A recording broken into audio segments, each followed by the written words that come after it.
শুরু করছি আজকের গল্প অরুণ আইনের লেখা কালো মোড়ক। সব জিনিসের জন্যই বুঝি দরকার স্থান, মাহাত্ম্য আর উপযুক্ত ভূমিকা। তা না হলে সেদিন সন্ধ্যা থেকে টিপ টিপ অঝরে বৃষ্টির মধ্যে যখন হঠাৎ লাইট নিভে গেল, পাশের মাঠ থেকে ভেসে আসছে অবিশ্রান্ত ঝিঝি আর ব্যাঙের ডাক, তখন আমাদের ক্লাবের চিরাচরিত তাসের আড্ডায় হঠাৎ ভূতের গল্পের কথা উঠল কেন? ব্যাপারটা খুলেই বলি। আমরা কজন রেলওয়ে স্টাফ ইনস্টিটিউটের তাসের আড্ডায় নিত্য খেলুড়ে। আমরা মানে এই 10-12 জন বুকিং ক্লার্ক আর মালগাড়ির অ্যাপ্রেন্টিস গার্ড। আমাদের মধ্যে শশীভূষণ বাবুই যা একটু বয়োজ্যেষ্ঠ। শশীভূষণের বয়স বছর 50, ভদ্রলোক ব্যাচেলার। বাদবাকি আমরা সবাই 25-এর মধ্যে ঘোরাফেরা করছি। সন্ধে 6টা থেকে শুরু হয় ব্রিজ খেলার আসর। তারপর রাত 10টার শেষ মেল ট্রেন যখন ইনস্টিটিউটের দেয়াল কাঁপিয়ে চলে যায়, তখন সেই আসর ভাঙে। দারোয়ান ভজুয়া এর মধ্যে বার 2-3 চা দিয়ে যায়। এইভাবে দিনগুলো চলছিল বেশ। সেদিন কাল করলো ওই বৃষ্টি আর লাইট। বিকেল থেকেই বৃষ্টি নেমেছে আকাশ ভেঙে। কোয়ার্টারে বসে আছি, মন মেজাজ খারাপ। আজ বুঝি আর তাসের আড্ডায় হাজির দেওয়া সম্ভব হলো না। সন্ধে নাগাদ বৃষ্টিতে একটু টান ধরতে ছাতি মাথায় দুর্গা বলে বেরিয়ে পড়লাম। ইনস্টিটিউটে গিয়ে দেখি হয় ছাতি নয়তো ওয়াটারপ্রুফ গায়ে জড়িয়ে প্রায় সবাই সেখানে হাজির, এমনকি শশীভূষণ বাবুও, আমাদের কমন শশীদা। আমি এসে পৌঁছতেই বৃষ্টিটা আবার চেপে নামলো। আলমারি খুলে অজয় সবে 6 প্যাকেট তাস বের করেছে। এমন সময় লাইট নিভে গেল। যা বাবা, আচ্ছা বেরো শিখতো। অজয় পাওয়ার স্টেশনের উদ্দেশ্যে অস্ফুট স্বরে কটূক্তি করল। বাইরে ঝমঝম করে বৃষ্টি পড়ছে। খোলা জানালা দিয়ে ঠান্ডা বাতাসের সঙ্গে ঘরে ঢুকছে ভেজা জুঁই ফুলের গন্ধ। এমন একটা পরিবেশে তাস খেলাটা কেমন জমতো ভেবে আমাদের সকলেরই মন খারাপ হয়ে গেল। অতি উৎসাহে অজয় কয়েকবার মোমবাতি জ্বালাবার চেষ্টা করল, কিন্তু তাও দমকা বাতাসে মুহূর্তে নিভে গেল। শশীদা বললেন, ক্ষান্ত দাও অজয়, আজ আর খেলা হবে না। বিভিন্ন টেবিল থেকে উঠে এসে আমরা সবাই এক টেবিলে বসলাম। এরপর এক কথা দু কথার পর ভূতের কথা উঠল। উঠবেই, বাইরে বৃষ্টি, ভেতরে অন্ধকারে থই থই। এমন জায়গায় বাঙালিদের আড্ডায় ভূতের গল্প না উঠে যায় না।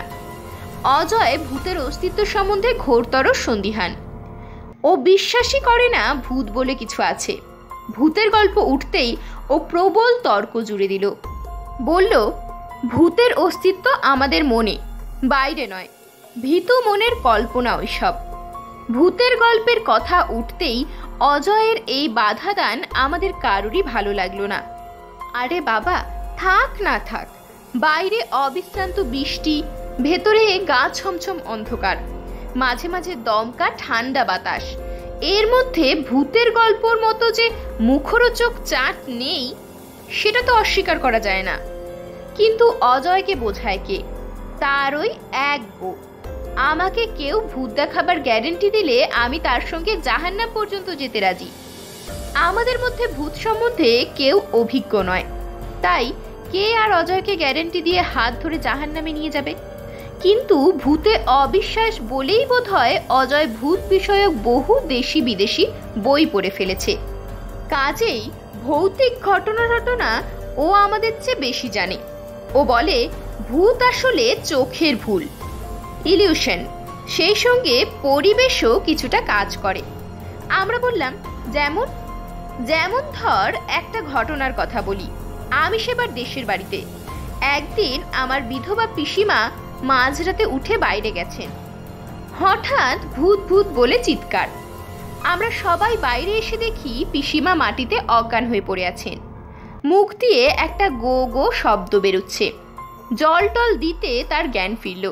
বললেন তিনি নাকি দেখলেন প্রাচীরের গায়ে সাদা শাড়ি পরা একজন গুড়িসুড়ি মেরে বসে আছে। পিসিমাকে দেখতেই হাতছানি দিয়ে ডাকলো। সেই দেখেই পিসিমা অজ্ঞান। আমরা প্রাচীরে দেখলাম ভূতের কোনো চিহ্ন নেই। তবে অজয় থামলো। সুভাষ একটু আমার পাশে সরে এলো। অজয় আবার শুরু করলো। তবে আসল ব্যাপারটা বুঝলাম। সেদিন ছিল পূর্ণিমা, মাঠ ভর্তি জ্যোৎস্না।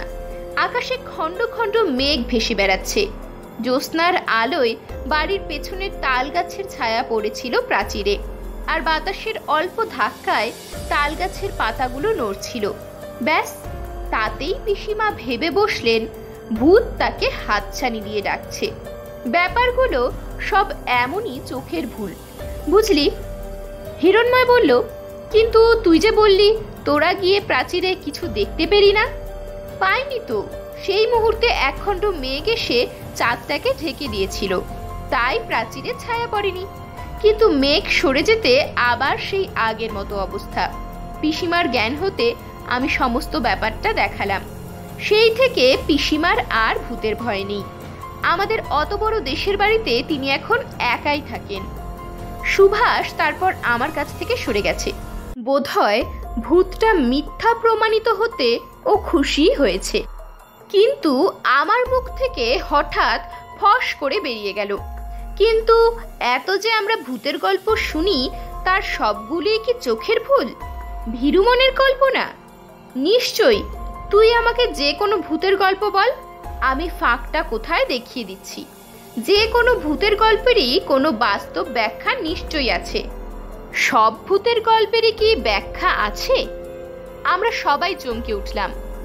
এতক্ষণ কথাবার্তা আমাদের বন্ধুদের মধ্যে হচ্ছিল। হঠাৎ এক কোণ থেকে শশীদার এই আচমকা প্রশ্ন শুনে আমরা আশ্চর্য হলাম। শশীদার মুখের চুরুটটা গনগন করে জ্বলছে। অন্ধকারেও আমরা দেখলাম তার চোখ জলজল করছে। অজয় জোরের সঙ্গে বললে, নিশ্চয়ই। কেন, আপনার কোনো ভূতের গল্প জানা আছে নাকি?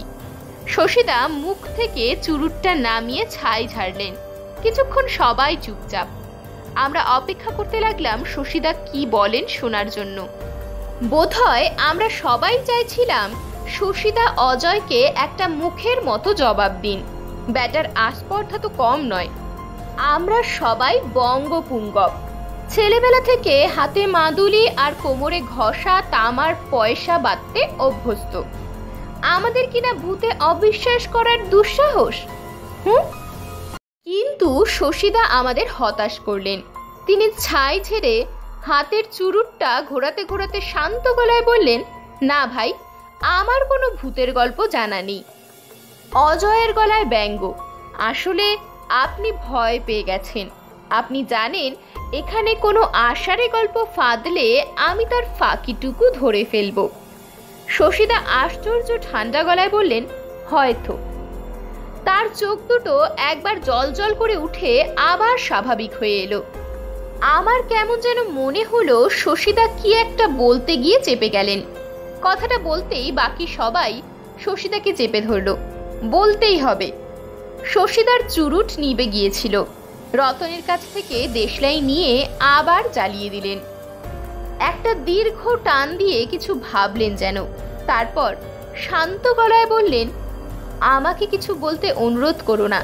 হ্যাঁ, সত্যি সত্যি আমি ভূতের গল্প জানি, একটি মাত্র ভূতের গল্প। কিন্তু সে গল্প বড় ভয়ানক। পৃথিবীর আর কোনো ভূতের গল্প বোধহয় এত ভয়াবহ নয়। কেননা যতবার আমি সেই গল্প বলতে গেছি ততবার এই গল্পের সত্যতা প্রকাশ করার জন্য স্বয়ং সে এসে হাজির হয়েছে। হ্যাঁ, যতবার বলেছি ততবার। আমি জানি আজও যদি এই গল্প এখানে বলি তবে সে এসে ওই দরজার কাছে দাঁড়াবে। দ্বিতীয়বার যখন এই গল্প বলি তখন একজন শ্রোতা অজ্ঞান হয়েছিল। তার মধ্যে অনবরত ভুল বকত আর চমকে চমকে উঠত। 3 দিন জমে মানুষে টানাটানি। সেই থেকে প্রতিজ্ঞা করি আর নয়, এখানেই শেষ, আর বলবো না। তা সেও আজ 25 বছর হলো। এতদিন এ গল্পের কথা ভুলেই ছিলাম, আজ আবার মনে পড়ল। অজয়ের গলায় অবিশ্বাস। ওহ, তাহলে আপনি নিশ্চিন্তে আবার সেই গল্প শুরু করতে পারেন। 25 বছরে ওই ভূত নিশ্চয়ই মারা গেছে। সুভাষের গলার স্বর আর চেনা যায় না, তার গলায় যেন মাছের কাঁটা ফুটেছে। চিচি করে বলল, শশীদা, আপনার ভূতটি সত্যি সত্যি এ ঘরে আসবে নাকি? এসে গেছে। শশীদার গলা আশ্চর্য রকম ঠান্ডা আর গম্ভীর। বাইরে তখন টিপটিপে বৃষ্টিটা আবার চেপে এসেছে। ঘরে ঢুকলো এক ঝলক দমকা হাওয়া। একটানা গোঙানির মতো হুইসেল বাজাতে বাজাতে 49 আপ মেল গাড়ি চলে গেল। হঠাৎ ইনস্টিটিউটের বাইরে তাল গাছের একটা ডাল ভাঙার শব্দ হলো। আর ঠিক সেই সময় দরজার কাছে কাঁপতে কাঁপতে একটা শিখা এসে থামলো। দরজার মাঝামাঝি কিছুক্ষণ সেটা থেমে রইল, তারপর আমাদের টেবিল লক্ষ্য করে এগোলো। মনে হলো কেউ যেন পেরেক দিয়ে আমাদের চেয়ারের সঙ্গে গেঁথে ফেলেছে। ঘরের নিচ দিয়ে বয়ে গেল বরফ গলা জলের একটা স্রোত। শিখাটা এসে টেবিলের সামনে থামলো। হঠাৎ সুভাষ আর তো চিৎকার করে আমাকে জড়িয়ে ধরল। বাবু, আমি ভজুয়া, আপনাদের চা। এক হাতে মোমবাতি, আরেক হাতে চায়ের কেটলি নিয়ে ভজুয়া এসে দাঁড়ালো। ঘর শুদ্ধ একটা নড়ে চড়ে বসার শব্দ শোনা গেল। এতক্ষণ সবাই যেন পুতুলের মতো বসেছিল। শশীদা এমনভাবে গল্পের ভূমিকা গড়ে তুলেছিলেন যে আমরা পরিবেশের হাতের ক্রীড়নক হয়ে স্থাণুর মতো বসেছিলাম। ভজুয়া চলে গেল, আমাদের হাতে গরম চা। সুভাষ আবার ঠিক হয়ে বসেছে, একটা সিগারেট ধরিয়ে নিল। অজয় বলল, দেখলেন তো চোখের সামনে কেমন একটা ইলিউশন ঘটে গেল? সব ব্যাপারটাই এমন, আপনার ব্যাপারটাও তেমন। যা হোক, আপনি বলে ফেলুন। এর আগে 2 বার বলেছেন, এটা নিয়ে 3 বার হবে, বারবার 3 বার। এরপর না হয় গল্পটা আর বলবেন না। উত্তরে শশীদা যা বললেন তা আমরা কি কেউ স্বপ্নেও ভাবতে পেরেছিলাম? বরফ শীতল কণ্ঠে শশীদা বললেন, হ্যাঁ, আমাকে বলতেই হবে, কেননা সে এখানে এসে গেছে। এ গল্পের শেষ না করলে সে যাবে না, আমি জানি। তুমি কি বললে অজয়? ইলিউশন না? তোমাদের এই চা কে দিয়ে গেল? ভজুয়া? ভজুয়া তো আজই সকালে 1 মাসের ছুটিতে বাড়ি গেছে। তুমি ইনস্টিটিউটের সেক্রেটারি, ছুটি তো সে তোমার কাছেই নিয়ে গেছে। এখন তো সে গয়া প্যাসেঞ্জারের কোনো 3য় শ্রেণীর কামরায় বসে ঢুলছে। এখানে এলো কি করে? জানলা দিয়ে একটা চামচিকে ঢুকলো ঘরে। আমাদের মাথার উপর একবার ঘুরপাক খেয়ে আবার খোলা ভেন্টিলেটর দিয়ে বাইরে বেরিয়ে গেল। টেবিলের ওপরে খবরের কাগজটি এই সময় খসখস শব্দ তুলে উড়ে গিয়ে মেঝেতে পড়ল। সব মিলিয়ে কেমন এক ভৌতিক পরিবেশ। আমাদের হাত পাগুলো জমাট পাথর, চেষ্টা করেও নাড়াতে পারছি না। ঘাড়ের কাছেই যেন কার নিঃশ্বাস ফেলার শব্দ পেলাম। এ কি করে সম্ভব? সত্যিই তো ভজুয়া আজ ছুটি নিয়ে গেছে, অথচ হাতে এখনো গরম চায়ের গ্লাস। অজয়ের মুখে টু শব্দ নেই। মাথার উপর একরাশ বিভৎস অন্ধকার যেন সুযোগ বুঝে দেওয়ালে যা পারছে তাই ছায়া এঁকে চলেছে। শশীদার রহস্যময় গলা আবার শোনা গেল, চাটা খেতে আপত্তি করো না, ওটা কিন্তু ইলিউশন নয়, আর ক্ষতিকারকও নয়। চরণ আর যাই করুক আমার বন্ধুদের ক্ষতি করবে না। হ্যাঁ, ওটা চরণের গল্প। আমাদের হাতের গ্লাস সব হাতেই রয়ে গেছে। কখন যে আমরা সরতে সরতে একেবারে শশীদাকে ঘিরে বসেছি জানি না। বাতাসে ভেজা জুঁইয়ের তীব্র গন্ধ। মনে হলো শশীদা যেন এক আশ্চর্য জাদুকর। উনি এখন ইচ্ছা করলে পৃথিবীর অসম্ভব সব ঘটনা এখানে ঘটিয়ে দিতে পারেন। আমরা সবাই যেন তার হাতে সম্মোহিত হয়ে আছি। এমনকি অজয় যে অজয়, তার মুখেও আর একটা কথা নেই। শশীদা বললেন, সে আজ বছর 25-26 আগের কথা। আমি তখন জামশেদপুরে সবে এলসি পাশ করে একটা সাহেব কোম্পানিতে ওভারসিয়ারের চাকরিতে ঢুকেছি। সে সময় আমাদের কোম্পানি টিস্কোর 6 নম্বর ব্লাস্ট ফার্নেস রিলাইনিং করার কন্ট্রাক্ট পেয়েছিল। আমার উপর কাজ দেখাশোনার ভার। দিন রাত কাজ চলে। 500 কুলি কাজ করছে। কারখানা থেকে মাইল কয়েক দূরে ঘামা মাইন্সে আমার কোয়ার্টার। সে সময় জামশেদপুর এত জমজমাট ছিল না।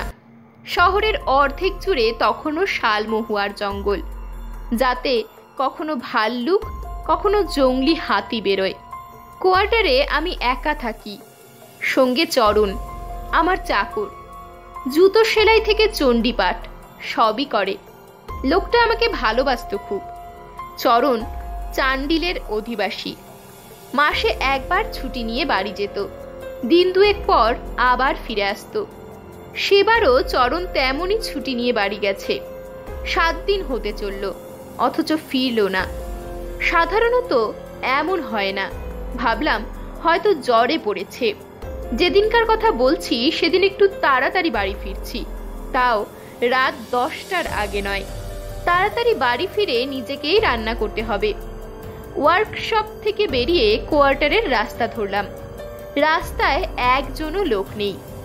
রাস্তায় তখন লাইট পোস্ট বসেনি। চারিদিকে ঘুটঘুটে অন্ধকার। পাশের জঙ্গল থেকে যে কোনো সময় একটা ভাল্লুক বেরিয়ে পড়তে পারে।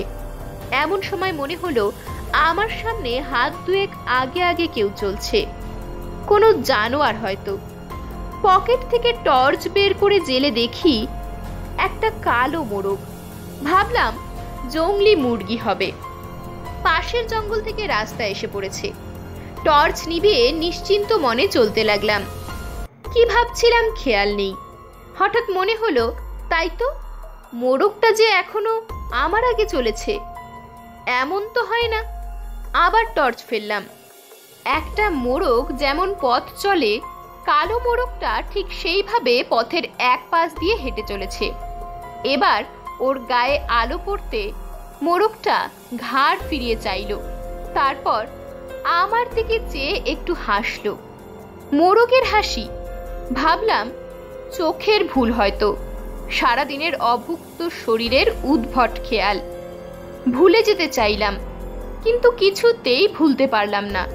বারবার চোখের সামনে ভেসে এলো একটা কালো মোরগ ঘাড় ফিরিয়ে আমার দিকে চেয়ে হাসছে। বুকের রক্ত হিম হয়ে এলো। মোরগটাকে কিছুতেই মাথা থেকে তাড়াতে পারলাম না। ওটা তখনও আমার আগে আগে চলেছে, আর মাঝে মাঝে ঘাড় ফিরিয়ে আমাকে দেখছে। মনের সমস্ত শক্তি জড়ো করে হাঁটতে লাগলাম। কোয়ার্টারের কাছে এসে পড়েছি। বাদিকে ঘুরলেই আমার কোয়ার্টার। রুদ্ধ বিস্ময়ে লক্ষ্য করলাম মোরগটাও বাদিকের পথ ধরল। তারপর কোয়ার্টারের গেট পেরিয়ে অন্ধকার বারান্দায় উঠে গেল। তাড়াতাড়ি বারান্দায় উঠে এসে টর্চ জ্বালালাম। না, কেউ নেই। এবার মাথা ঝাঁকালাম। নিজের উদ্ভট কল্পনায় নিজেরই হাসি পেল। বাহ, সারা রাস্তা নিজের মনে অলীক কল্পনার কাছে ভয় পেতে পেতে এসেছি। কোনো মানে হয় না। চাবি বের করে দরজার তালা খুলতে যাচ্ছি। দেখি দরজার তালা নেই, ভেতর থেকে বন্ধ। আমি কারখানায় যাবার সময় দরজায় তালা লাগিয়ে গেছি। যদি চরণ এসে গিয়ে থাকে তবে ও তালা খুলে থাকতে পারে। তবে কি চরণ এসে গেছে? যাক, হাঁপ ছেড়ে বাঁচলাম। নিশ্চয়ই চরণ দেশ থেকে ফিরে এসেছে। কড়া নাড়লাম। ভেতরে লাইট জ্বলল। তারপর দরজা খুলে গেল। দরজায় চরণ দাঁড়িয়ে আছে। এমন সময় চরণের পেছন থেকে একটা কালো মোরগ বেরিয়ে বারান্দায় এসে পড়ল। তারপর অন্ধকারে মিশে গেল। রুদ্ধ বিস্ময়ে আমি কয়েক মুহূর্ত কথা বলতে পারলাম না। কিছুক্ষণ পর বললাম, চরণ, ঘরে মোরগটা এলো কি করে? মোরগ কই? আমার চোখে কিছু পড়ল না তো। অন্ধকারে কি দেখতে কি দেখেছেন? চরণ বললে, হতে পারে। আমি আর কথা বাড়ালাম না। স্নান করে খেতে বসে চরণকে জিজ্ঞাসা করলাম, এবার এত দেরি করলে কেন? চরণ বললে, এবার দেশে ভারী পরব ছিল, বউ ওই পরবের আগে আসতে দিলে না। খাওয়া শেষ হতে চরণ এটো বাসন তুলে নিয়ে গেল। আমি যথারীতি একটা সিগারেট ধরিয়ে আগাথা ক্রিস্টির গোয়েন্দা গল্প নিয়ে বসলাম। ভেতরের বারান্দায় বিছানা পেতে লাইট নিভিয়ে শুয়ে পড়ল চরণ। শোবার আগে আমাকে জিজ্ঞাসা করে গেল আমার আর কিছু চাই কিনা। মাঝরাত অবধি বই পড়া আমার অভ্যাস। বই পড়া শেষ করে বাথরুমে যাবার জন্য ভেতরের বারান্দায় গেলাম। বারান্দায় নিচেই উঠোন, উঠোনের শেষে বাথরুম। কিন্তু বারান্দায় পা দিয়েই যা দেখলাম তাতে আমার বুকের রক্ত জমে এলো। ঘরের অস্পষ্ট আলোয় দেখলাম চরণের পাতা বিছানায় একটা কালো মোড়ক শুয়ে আছে। বালিশে মাথা রেখে যেন একটা মানুষই শুয়ে আছে। আমার গলা থেকে বোধহয় একটা অস্ফুট আর্তস্বরই বেরোলো, চরণ! সেই ডাকে মোড়কটা উঠে দাঁড়ালো, আমার দিকে ঘাড় ফিরিয়ে একবার হাসলো, সেই হাসি। তারপর উঠে অন্ধকার উঠোনে নেমে গেল। আমার ডাক শুনেই চরণ হন্ততন্ত হয়ে অন্ধকার উঠোন ফুঁড়ে বারান্দায় উঠে এলো। কি হলো বাবু, তুমি কোথায় গেছিলে? একটু বাথরুমে গেছিলাম বাবু। চরণ, বাড়িতে বোধহয় একটা কালো মোড়ক ঢুকে পড়েছে, খুঁজে দেখো তো। চরণের গলায় বিস্ময়। সে কি বাবু, কালো মোড়ক? হ্যাঁ, মনে হচ্ছে কারো পোষা মোড়ক ভুল করে আমাদের বাড়িতে ঢুকে পড়েছে। চরণ লাইট জ্বাললো। তারপর আমি আর চরণ তন্ন তন্ন করে বাড়ির সমস্ত জায়গা খুঁজে দেখলাম। না, মোড়ক দূরের কথা, একটা কালো পালক পর্যন্ত নেই। বারবার তিনবার কালো মোড়ক চোখে পড়ল। তিনবারই চোখের ফুল। কিছুতেই কিছু ভাবতে পারলাম না। চরণকে শুয়ে পড়তে বললাম। আমিও চোখে মাথায় জল দিয়ে লাইট নিভিয়ে শুয়ে পড়লাম। মাথা থেকে সমস্ত দুশ্চিন্তা দূর করে ফেললাম। সুন্দর ঘুম হলো। চরণের ডাকে ঘুম ভাঙল। দেখি ধুমায়িত চায়ের কাপ হাতে চরণ দাঁড়িয়ে আছে। কালকের সমস্ত দুশ্চিন্তা মাথা থেকে বেরিয়ে গেছে। চায়ের কাপে চুমুক দিতে দিতে জানলা দিয়ে দৃষ্টি মেলে দিলাম বাইরে। দূরে আকাশের গায়ে সুন্দরী দলমা পাহাড়ের চূড়ো, সেখানে রূপলি মেঘের মনোহরী খেলা। ঘরে ঝিরঝির বাতাসের আমেজ। সুন্দর সকাল। মনে মনে ভাবলাম এক নাগারে পরিশ্রম করার ফলে মাথায় বায়ু চড়েছিল, তাই কাল জেগে জেগে এমন একটা দুঃস্বপ্ন দেখেছি। ঠিক করলাম এবার কদিনের ছুটি নিয়ে বিশ্রাম করতে হবে। চা খেয়ে বাথরুমে যাবার জন্য ভেতরের বারান্দায় আসতেই মেজাজ তিরিক্ষি হয়ে গেল।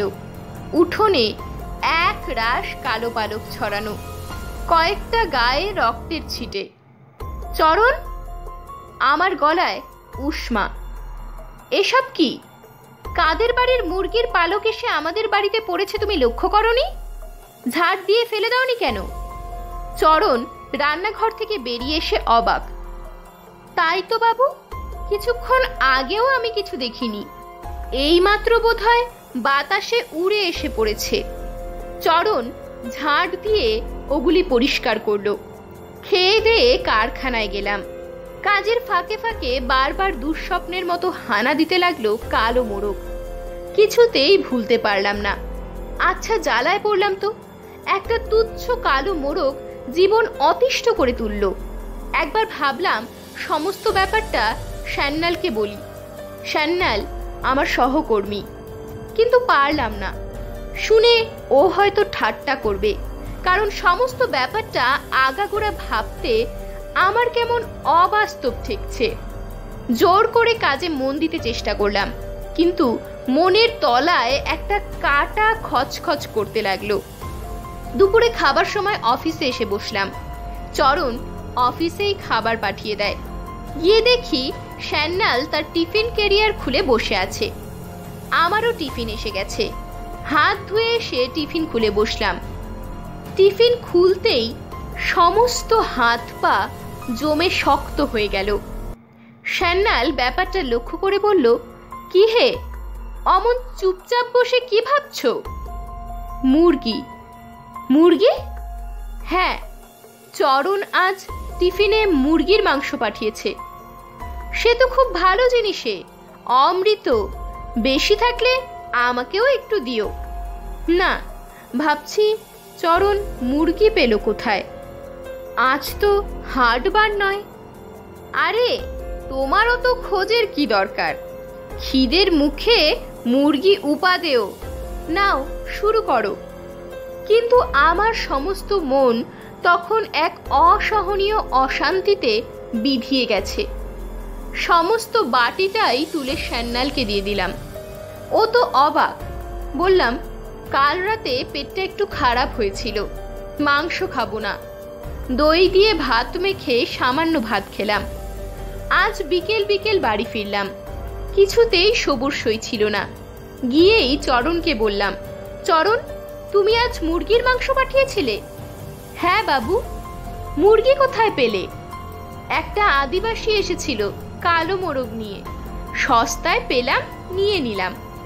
রাগে আমি ক্ষিপ্ত হয়ে উঠলাম। খবরদার বলছি, আমার বাড়িতে কোনো কালো মোরগ ঢুকতে দেবে না। আমাকে এইভাবে রেগে উঠতে দেখে চরণ বেচারা হতবাক হয়ে গেল। তারপর মাথা নিচু করে ধীরে ধীরে ভেতরে চলে গেল। এরপর দুদিন নিরুপদ্রবে কাটল। কালো মোরগের আর কোনো উৎপাত নেই। মনে মনে ভাবলাম, যাক বাবা, ফাড়া কেটেছে। দুদিনেই জীবন একেবারে অতিষ্ঠ করে তুলেছিল। শশীদা থামলেন। চুরুট থেকে এক ঝলক ধোঁয়া বেরিয়ে এসে তার মুখের সামনে একটা জাল বুনে চলেছে। সেই জালের আড়ালে আস্তে আস্তে ঢেকে যাচ্ছে তার মুখ। শশীদা আবার শুরু করলেন। সেদিন আমার কাজ সারতে সারতে অনেক দেরি হয়ে গেল। কুলিদের ওভারটাইম দিয়ে কাজ করানো হচ্ছিল। রাত তখন প্রায় 12টা হবে। আমি বাড়ি ফিরবো ঠিক করলাম। কারখানা থেকে বেরিয়ে রাস্তায় পা দিতেই গা ছমছম করে উঠল। কেমন একটা ভয়ে এসে আমাকে স্থবির করে দিল। বারবার মনে হচ্ছিল, আজ হয়তো রাস্তায় আবার সেই কালো মোরগটার দেখা মিলবে। রাস্তার উপর আমার পা জমে গেল। বারবার চেষ্টা করেও এগোতে পারলাম না। শেষ অবধি বিরক্ত হয়ে কারখানায় ফিরে গেলাম। বুধনকে গিয়ে বললাম, চল, তোর ছুটি, আমার সঙ্গে আজ আমাদের বাড়িতে থাকবি। বুধন আমাদের কারখানার কুলি। বেশ শক্ত সামর্থ্য ওর চেহারা, যেন কালো পাথরে কুদে তৈরি শরীর। চরণের গায়ের ছেলে, চরণের পরিচিত। চরণই আমাকে বলে কয়ে ওকে কারখানায় ঢুকিয়ে দিয়েছিল। বুধনকে নিয়ে তো বেরিয়ে এলাম। বুধনও বাধ্য ছেলের মতো আমার পিছু পিছু আসতে লাগলো। সঙ্গে বুধন থাকায় এবার আর ভয় করছিল না, কিন্তু মনে মনে নিজের ওপর খুব বিরক্ত হলাম। আগে কত রাতে এই রাস্তায় একা একা বাড়ি ফিরেছি, ভয়ের লেশ মাত্র ছিল না। চিৎকার করে রবীন্দ্রসঙ্গীত গাইতে গাইতে পথ হেঁটেছি। একবার ইচ্ছা হলো ওকে ফিরে যেতে বলি, কিন্তু সঙ্গে সঙ্গে আমার ভেতরে কেউ যেন এসে ফিসফিস করে বলে গেল, ও থাক, ও থাক। বুধন সারা রাস্তায় একটাও কথা বলেনি। এবার বুধন আর চরণ একসঙ্গে ছুটি নিয়ে দেশে গিয়েছিল। বুধন ঠিক 2 দিন পরেই ফিরে এসেছিল, কিন্তু তারপর থেকেই ওকে দেখেছি কেমন গম্ভীর। ততক্ষণে আমরা কোয়ার্টারে এসে পড়েছি। বারান্দায় উঠে দরজায় কড়া নাড়লাম। পেছনে বুধন। এই সময় বুধন অস্পষ্ট ঘর ঘর শব্দে কি যেন বলল, ঠিক শুনতে পেলাম না। দরজা খুলে গেল, কিন্তু সামনে কেউ নেই, যেন হাওয়ায় খুলে গেল। আর ঠিক তখনই দরজার কাছে এসে দাঁড়ালো সেই কালো মোরগ, যেন সমস্ত দরজাটা জুড়ে দাঁড়িয়ে আছে। গায়ের পালকগুলি খাড়া হয়ে আছে, মাথার লাল ঝুঁটিটা একটা শিঙের মতো শটান, ঘাড়ের পালকগুলি সজারুর কাটার মতো সামনের দিকে উঁচিয়ে আছে। তার মাঝে দেখা যাচ্ছে শুধু 1 বিঘত লম্বা একটা হলুদ ঠোঁট। লাল চোখ দুটো অস্বাভাবিক বড়। সেই চোখের খয়েরি মণি স্থির দৃষ্টিতে বুধনকে দেখছে। ঘাড় ফিরিয়ে বুধনকে দেখলাম। দেখি অত বড় চেহারার মানুষটি একটা বেতসলতার মতো থরথর করে কাঁপছে। সমস্ত শরীরে যেন এক ফোঁটা রক্ত নেই। মুখ দিয়ে একটা অস্পষ্ট গো গো গোঙানি বেরোচ্ছে। কিছু বোঝার আগে শুনতে পেলাম একটা কক কক করর শব্দ। কালো মোরগটা হঠাৎ দরজার কাছ থেকে উড়ে বুধনের উপর গিয়ে পড়েছে।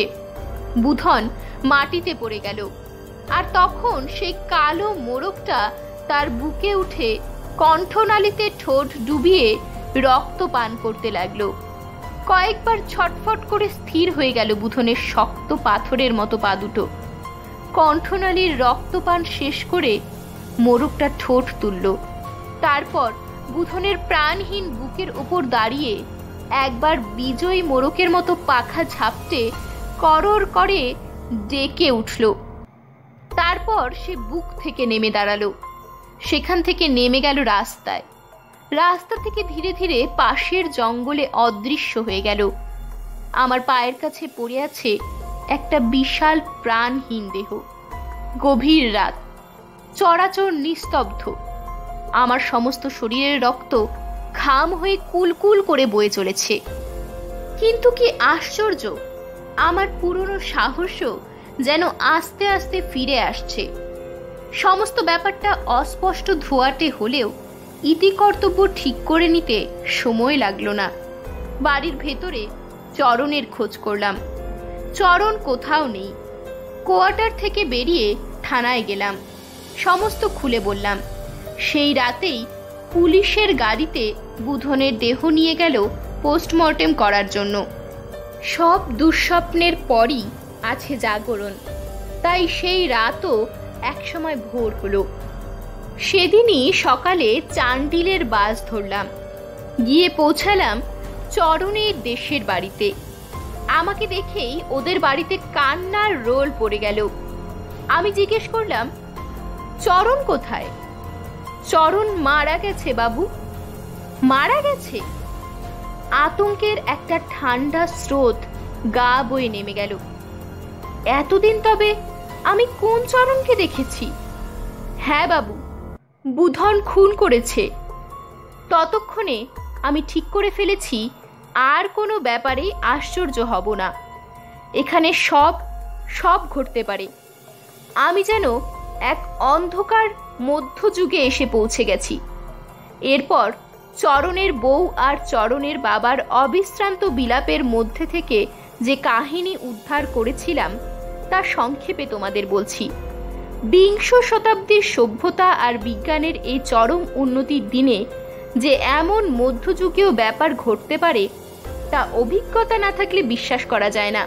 সে যাক, গল্পটা বলি। বুধনের ছিল খুব নেশা করার বদখেয়াল। এই নেশার বদখেয়ালের জন্য দেনায় গলা অবধি ডুবেছিল। চরণের কাছেও ছিল তার অনেক ঋণ। বারবার দেশে গিয়ে চরণ পরবের আগেই যেভাবে হোক ঋণ শোধ করার তাগাদা দেয় বুধনকে। ঋণ শোধ করতে না পারলে চরণ পঞ্চায়েতে নালিশ ঠুকে সব জমি জায়গা কেড়ে নেবে এমন হুমকিও দেয়। এই নিয়ে এক কথা দু কথার পর তাদের মধ্যে বিরাট ঝগড়া বেঁধে যায়। শেষে গ্রামের মাতব্বররা এসে সেই ঝগড়া থামায়। চরণ আসার আগে শাসিয়ে আসে কাল সকালেই পঞ্চায়েতের কাছে যাবে। সেদিনই সন্ধ্যাবেলা চরণের বাড়ির উঠোনে দেখা যায় একটা বড় কালো মোরগকে ঘোরাফেরা করতে। লোভে চরণের চোখ চকচক করে ওঠে, কিন্তু বাড়িতে চরণের বউ আর তার বাপ তাকে মানা করে মোরগটি ধরতে, কারণ তারা জানে বুধন একজন ভালো গুণী। সে ইচ্ছা করলে কালো মোরগের বেশ ধরতে পারে। এই মোরগটাও হয়তো বুধনের মায়া। কিন্তু চরণ কোনো বাধা শোনে না।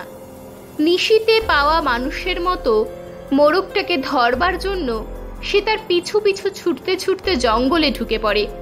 কিছুক্ষণ পরই চরণের আর্তনাদ শুনতে পেয়ে চরণের বাবা দৌড়ে জঙ্গলে ঢুকে দেখে রক্তাক্ত অবস্থায় চরণ পড়ে আছে। তখনও অস্পষ্ট জ্ঞান আছে। সে ক্ষীণ গলায় শেষ কথা বলে যায়, বুধন আমাকে খুন করলো। বুধন একটা কালো মোরগ, এর বদলা নেব বুধন। শশীদার গল্প শেষ, কিন্তু গল্পের এই ভয়ঙ্কর পরিবেশ তখনও আমাদের মধ্যে চেপে বসে আছে। সবার প্রায় দমবন্ধ অবস্থা। ঠিক এই সময় লাইট জ্বলে উঠল। শশীদা অজয়ের দিকে ফিরে বললেন, কি অজয়, এর মধ্যে তোমার ইলিউশনটা কোথায়, বের করো। এ কি অজয়? আমরা সবাই চমকে উঠে লক্ষ্য করলাম অজয়ের গলা দিয়ে কেমন গো গো আওয়াজ বেরোচ্ছে। ও অজ্ঞান হয়ে গেছে, আর ওর কোলে অনেকগুলো রক্তমাখা কালো মুরগির পালক। এরকমই আরও সব গল্প পেতে চ্যানেলটিকে সাবস্ক্রাইব করে দেবেন। আর গল্পটি যদি ভালো লেগে থাকে তাহলে লাইক, শেয়ার আর কমেন্ট করে দেবেন।